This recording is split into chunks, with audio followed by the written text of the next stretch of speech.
Hi guys, are there any Transformers fans here? Let's morph the Autobots and Decepticon icons together, frame by frame. This is a universal approach. It will work for other shapes too. First, let's create a file in Procreate Dreams. I choose their square templates. Frames per second to 12, duration to 3. Press Draw.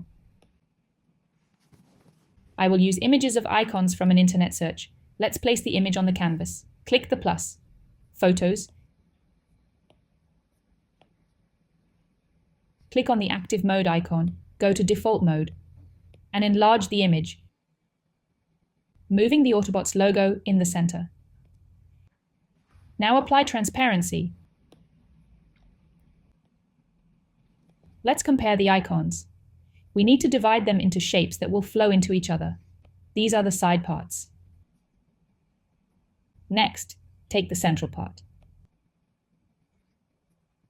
the side upper parts, and the upper central part. By distributing similar shapes among themselves, you can morph anything. On a new track, we outline the side lower part with a bright color.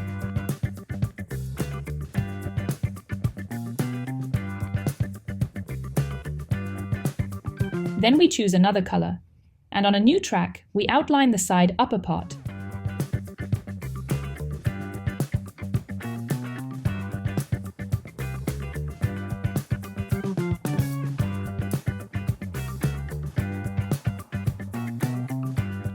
Then on a new track, we outline the central lower part, also with a different color.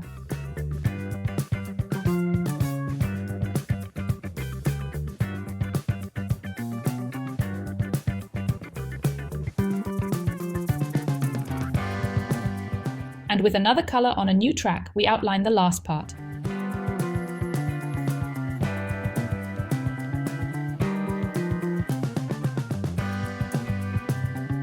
Great. We duplicate our picture. We turn off the first track, and on the second, we move the Decepticon icon to the center. What's next? On the second frame, we draw the same parts. First, the central upper one,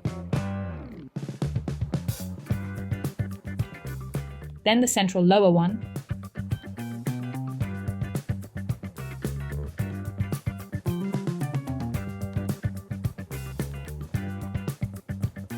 the side upper part,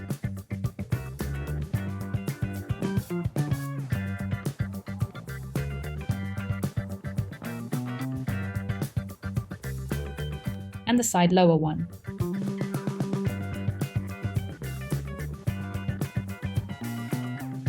Great! Now we will focus on the morphing of each individual part. Let's turn off all the tracks except the lower side one. I want to animate these two parts through a loop, something like this. That is, we need to start moving the figure up. But we will start with a little counteraction. And on the first frame, we will lower the figure down a little.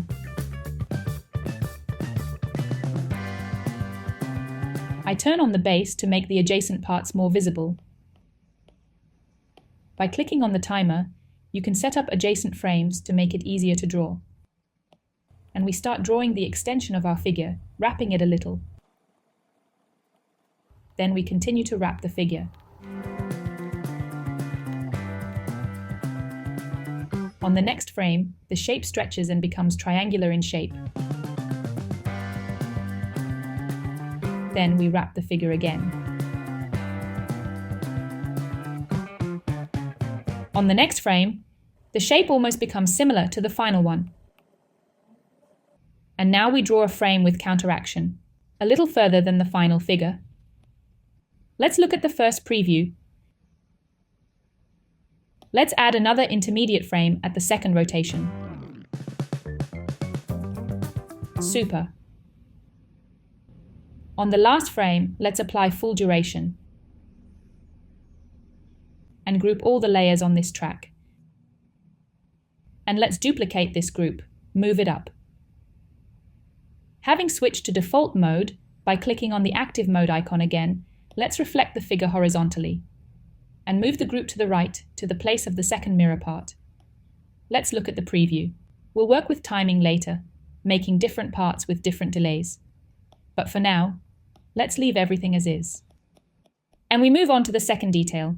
This will be the upper central part. We will make the figure pop out from the bottom up.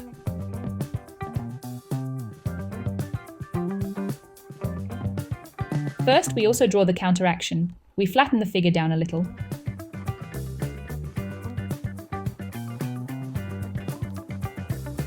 Then the upper figure flies up, and the central figure becomes narrower and stretches out.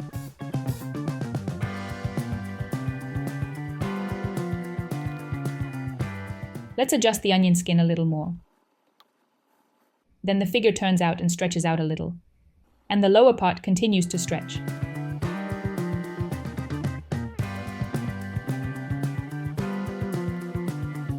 Next frame. The figure gets smaller, and the upper edge begins to round inward. The lower part breaks away from the bottom and almost merges into the upper one. Now the figure begins to go down. The two parts are already becoming one. Next frame. The figure is becoming more and more like the final form. And we draw a frame with the counteraction, a little smaller in size. On the last frame, we apply full duration. Preview. It looks pretty cool.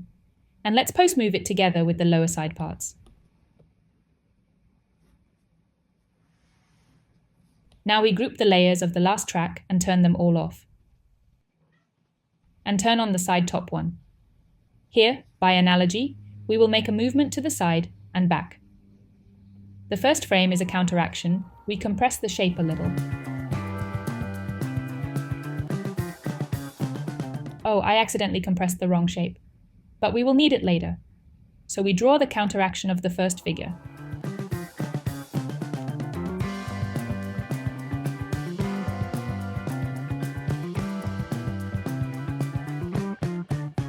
Then the shape jumps out to the side and stretches a little.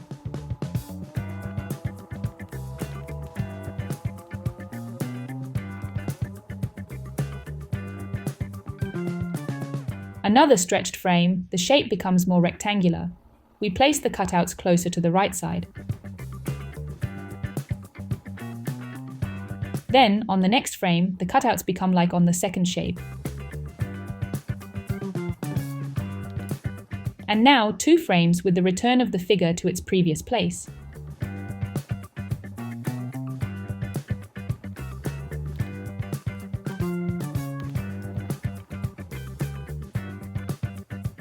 We use the frame with the counteraction, and on the last one, we set the full duration.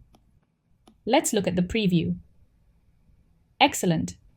Now this figure needs to be duplicated and reflected horizontally.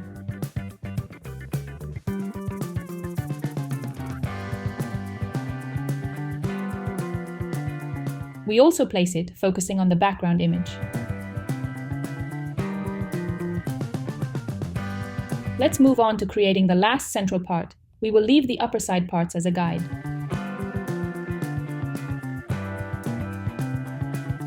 Well, let's draw the counteraction. The figure shrinks and moves slightly upward. We need to make a triangle figure. For this, we will transform it into the letter W. We draw a frame, stretching the sides on the sides. The lower part turns into a rhombus. In the next frame, the rhombus stretches downwards, and the letter W expands. And another frame in the same spirit.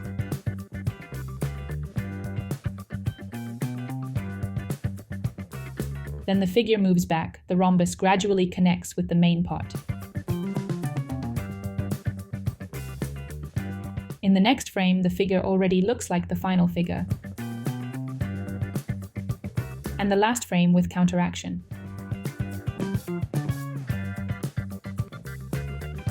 We apply full duration to the last frame. Let's turn on all the layers and watch the preview. They look cool, but I want to add a little asymmetry. Next, we start randomly moving the figures on the timeline to achieve the desired result. Make sure that the figures do not intersect each other. Since we move the groups forward, we will need to duplicate the first frames so that the shapes are fully drawn at the beginning.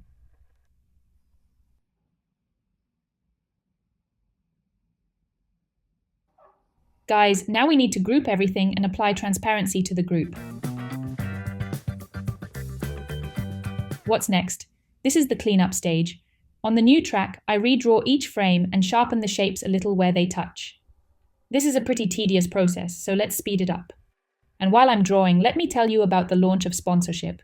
You can get paid subscriptions on my channel. This will be a great way to support my endeavors.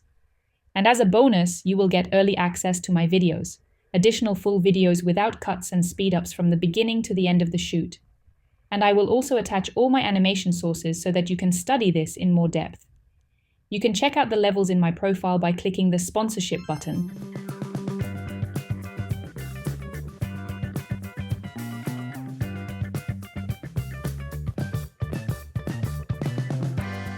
Okay, in the meantime, I finished the outline. And this is what the animation with lines looks like. Afterwards, I added some fill, so the final animation looks like this. What do you think? Was this useful or interesting for you today? Tag me on Instagram if you make a similar animation. Thanks, and see you in the next video.